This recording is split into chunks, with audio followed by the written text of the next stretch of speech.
यहाँ पे नया टॉपिक है मोशन अंडर ग्रेविटी, जिसमें हम देखेंगे कि जो मोशन होता है मतलब बॉडी का मोशन होता है वह ग्रेविटी के अंदर में कैसे काम करता है। तो यहाँ पे दो सिचुएशन बनते हैं। पहला सिचुएशन होता है कि किसी भी बॉडी को किसी भी ऊंचाई से किसी हाइट से ले जा करके उसको गिराया जाता है, या फिर सिचुएशन सेकंड में किसी भी ऑब्जेक्ट को नीचे से ऊपर की जो थ्रो किया जाता है उस वह सेकंड सिचुएशन होता है। लेकिन फर्स्ट सिचुएशन में हम पहले पढ़ेंगे कि किसी भी बॉडी को किसी भी ऊंचाई से ले जा करके और डायरेक्ट उसे छोड़ दिया गया, यानी फ्री फॉलिंग बॉडी उसको कहते हैं। मतलब उस सिचुएशन को फ्री फॉल कर दिया गया, मतलब आसानी से उसको गिरा दिया गया। तो सिचुएशन फर्स्ट हमको क्या पढ़ना है? Free falling body. Free falling body, इसका डायग्राम हो जाएगा। यहाँ पे ये ऑब्जेक्ट है, इसको किसी भी हाइट से ले जा करके पूरा यहाँ से यहाँ तक इंच है, किसी भी हाइट से ले जाकर इसको गिरा दिया गया। यानी इसका इनिशियल वेलोसिटी 0 और यहाँ पे गिरते समय टाइम जो कवर किया वो 0 है, 0 सेकंड लगा। मान लीजिए कि यहाँ तक आया तो यहाँ तक इसकी वेलोसिटी होगी, यहाँ से t = और यहाँ से यहाँ तक की डिस्टेंस s। लेकिन फिर हमको पूरा डिस्टेंस निकालना है सरफेस तक का, तो यहाँ से जब बॉडी निकला यहाँ तक तो यहाँ तक final velocity, total time for descending, यहाँ से यहाँ तक के मतलब पूरा हाइट, टोटल हाइट ये हुआ। तो यहाँ से हम 4 फार्मूला निकालेंगे। तो देखिए कैसे कैसे निकलता है। पहला कि हमको डिस्टेंस फाइंड करना है, तो कैसे करेंगे? तो डिस्टेंस फाइंड करने के लिए हमारे पास एक फेमस फॉर्मूला क्या है? s = ut plus half AT²। तो यहाँ पे s की जगह पे s लिख देंगे, = u की वैल्यू कितनी है? 0। तो टाइम कितनी हो जाएगी? 0 प्लस 1/2। ये की जगह पे हम यहाँ पे g रखेंगे, क्योंकि एक्सेलरेशन किसके लिए है? ग्रेविटेशन के चलते। तो g(t²). यहाँ क्या हो गया? h = s और h सेम है। यहाँ पे हम अलग हाइट दिखाने के लिए यूज किए हैं, यहाँ पे अलग हाइट दिखाने के लिए यूज किए हैं। तो s की जगह पे h = हाफ g(t²). ये हो गया फर्स्ट फार्मूला डिस्टेंस निकालने के लिए। सेकंड हम इसका ग्राफ भी होता है। इसका ग्राफ होगा ऐसे, इसका ग्राफ s/t के रेशियो में रहेगा। इसका इस तरह से ग्राफ निकलेगा जिसमें s directly proportional to t² होता है।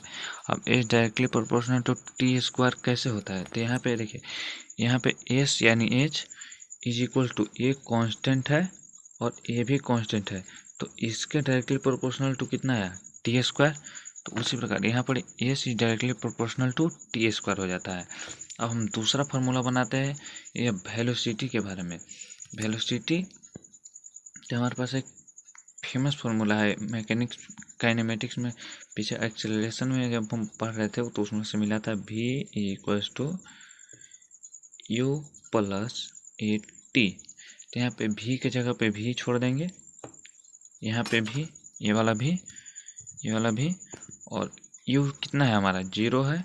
लेकिन एक्सेलरेशन हम कितना लेना है? g, क्योंकि हम एक्सेलरेशन ग्रेविटेशन के अंडर में काम कर रहे हैं, और यहाँ पे t को t छोड़ देना है। तो यहाँ पे v = gt फार्मूला निकल गया। v = gt formula number second हो गया। यहाँ पे हम जब ए वेलोसिटी की बात करते हैं तो यहाँ तक की जो वेलोसिटी निकलेगी वो v = g(t) निकलेगी। ठीक है। अब यहाँ से हम पूरा देखेंगे टोटल टाइम ऑफ डिसेंडिंग। हाँ, इसका भी एक ग्राफ होता है। तो इसका ग्राफ कैसे होगा? v और t के, क्योंकि ये कांस्टेंट होता है, तो इसका ग्राफ v/t के, इसका भी ग्राफ इस तरह से कुछ जाएगा। यहाँ पे v directly proportional to t होगा। ठीक है, क्योंकि यहाँ पे g कांस्टेंट है, यहाँ पे v directly proportional to t। फिर देखते हैं पूरा, यहाँ तो s निकाल लिया, v निकाल लिए। अब यहाँ पे h निकालना है और टोटल टाइम, यहाँ पर टाइम निकालना है, ठीक। टोटल टाइम ऑफ डिसेंडिंग, तो टोटल टाइम ऑफ डिसेंडिंग यहाँ पे कैसे निकालेंगे, टोटल टाइम ऑफ डिसेंडिंग यानी TD। तो हमारे पास एक फॉर्मूला मिला था, यहाँ पे देखो ये fourth formula first, S is equals to half GT square. तो इस फॉर्मूला को हम यूज करके टोटल टाइम ऑफ डिसेंडिंग निकाल देंगे। तो यहाँ पे H is equals to half GT square था, तो हम यहाँ पे H इक्वल टू 1/2 GT की जगह पर हम TD रख सकते हैं। तो यहाँ पे T की जगह पर TD का होल स्क्वायर।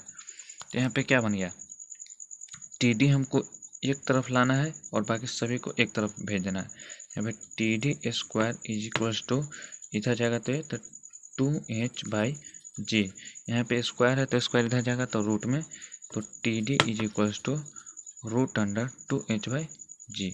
ये हो गया टोटल टाइम ऑफ डिसेंडिंग का फॉर्मूला। पूरा टोटल टाइम ऊपर से नीचे बॉडी को आने में टोटल टाइम कितना लगा, इस फॉर्मूला से हम निकाल लेंगे। अब एक और बच गया फाइनल वेलोसिटी, उस बॉडी को नीचे आने में कुल फाइनल वेलोसिटी कितनी थी। तब इसको निकालने के लिए भी हम वेलोसिटी निकाले, यहाँ तक का वेलोसिटी क्या निकाले थे, GT। तो हम इसी का ही यूज करके निकालते हैं पूरा वेलोसिटी कितनी हुई, मतलब ऊपर से लेकर के नीचे तक की वेलोसिटी, फाइनल वेलोसिटी कितनी होगी। तो यहाँ पे हम निकालते हैं velocity at ground. Velocity at ground में क्या हो गया, यहाँ पे हम ऊपर formula V is equal to GT निकाले थे, फार्मूला नंबर सेकंड में V is equal to GT, इसी फार्मूला को हम यूज करेंगे। तो V is equal to GT के जगह पे हम क्या लिख सकते हैं, TD, क्योंकि हम टोटल वेलोसिटी निकाल रहे हैं तो टोटल टाइम लेंगे ना, टोटल वेलोसिटी निकाल रहे हैं तो इसके टोटल टाइम टेकन लेंगे। यहाँ पर total time taken TD, V is equals to G, और TD के जगह पे क्या है, √2H/G। तो यहाँ पे √2H/G किसके जगह पर लिए हैं, TD के जगह पे, TD बराबर √2H/G, यहाँ पे भी TD बराबर √2H/G। अब ये पूरा रूट अंडर में है तो इसको से काटेंगे तो ई तो रूट अंडर में है, ई खाली है तो ई रूट अंडर G से कटेगा। तो यहाँ पे V is equal to √G into √2H, तो फाइनल वेलोसिटी बराबर √2GH। यहाँ तक ये फाइनल वेलोसिटी का फॉर्मूला निकल गया। अब इसको निकालने के लिए एक और भी तरीका है, जिस तरह से हम उसको दूसरे फॉर्मूले से निकाल रहे थे, तो यह वेलोसिटी एट ग्राउंड भी दूसरे तरीके से निकलता है। इसका तरीका यह है कि और में जाइए, फिर इसको एक फॉर्मूला था V² is equals to U² plus 2AS। तो यहाँ पे V² का V² हो जाएगा, इनिशियल वेलोसिटी तो इसकी 0 है, तो यहाँ पे 0 हो जाएगी 2, और एक जगह पे G और S की जगह पे H, ठीक। तो यहाँ पे V² is equals to 2GH। अब यहाँ पे V इज इक्वल्स टू कितना हो जाएगा, √2GH।